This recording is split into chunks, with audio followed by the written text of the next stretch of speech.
सुरेश और नैना भाई बहन थे और बचपन से ही उन दोनों में बहुत लगाव था। उनके माँ बाप के गुजरने के बाद दोनों गांव से शहर आ गए थे। नैना एक कॉल सेंटर में काम करने लगी और सुरेश अभी भी नौकरी ढूंढ रहा था।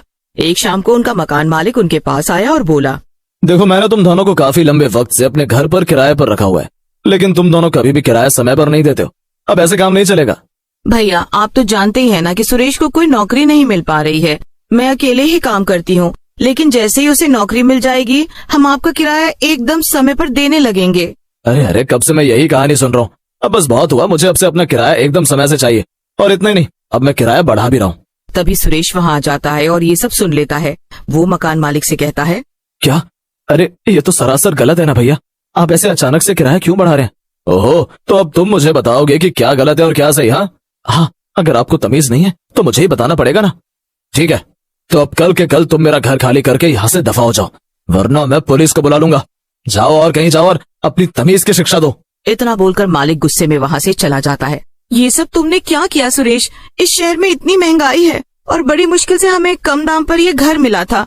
अब हम कहाँ जाएंगे भाई, और क्या करेंगे? तुमने क्यों उस मकान मालिक से झगड़ा किया? तो क्या मैं उसकी बकवास सहता रहता नैना?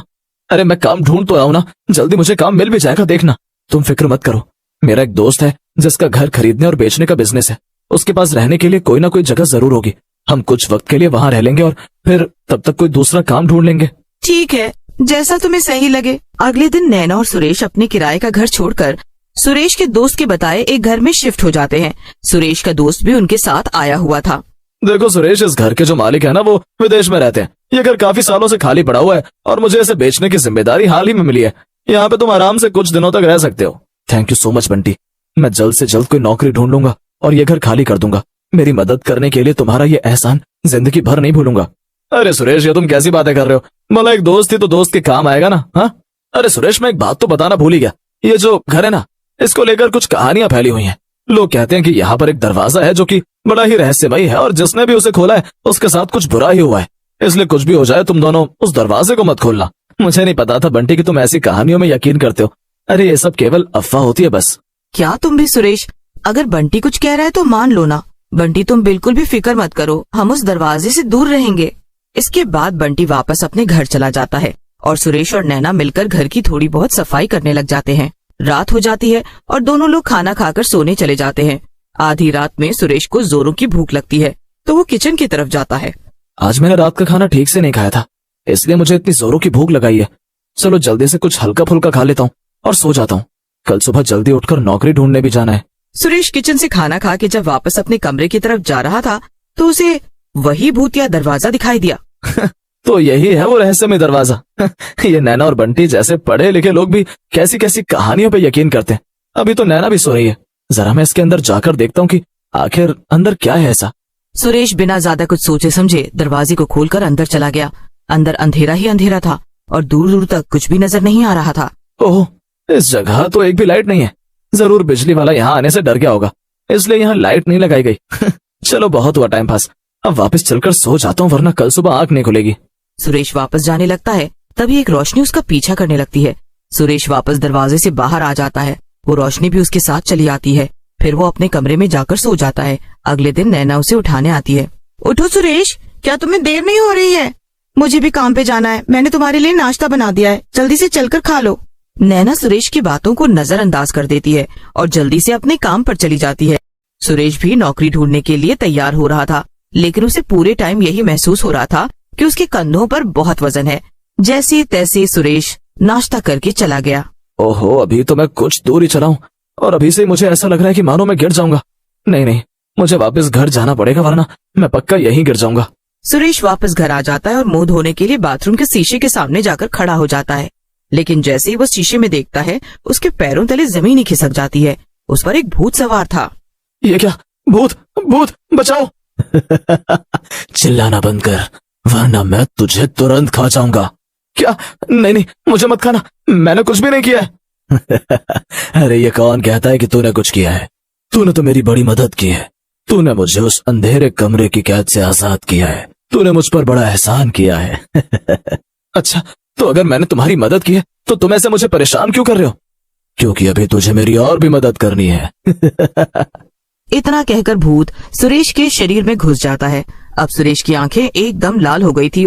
तभी वहाँ पर नैना आ गई और सुरेश को ऐसे देखकर वो बहुत डर गई और उसकी चीख निकल गई। ये क्या है सुरेश, ये तुम्हें क्या हो गया है? मैं सुरेश नहीं हूँ। भूत नैना को पकड़ने के लिए उसकी तरफ बढ़ा, लेकिन डर के मारे नैना वहाँ से भागने लगी। भागते भागते नैना जाकर स्टोर रूम में छुप जाती है। हे भगवान, ये सब क्या हो रहा है? ये सुरेश को क्या हो गया है? अब मैं क्या करूँ? ओह, याद आया, बंटी को फोन करती हूँ, वो आकर मेरी मदद जरूर करेगा। नैना जल्दी से बंटी को फोन करती है और उसे सब कुछ बता देती है। थोड़ी ही देर में बंटी घर आ जाता है और छुपते छुपाते स्टोर में जाकर नैना से मिलता है। अरे बंटी, सुरेश के अंदर कोई भूत आ गया है, वो बहुत डरावना लग रहा है। मुझे कुछ भी समझ में नहीं आ रहा कि क्या करूं। क्या कहीं ऐसा तो नहीं कि वो उस भूतिया दरवाजे को खोलकर उस कमरे में गया था?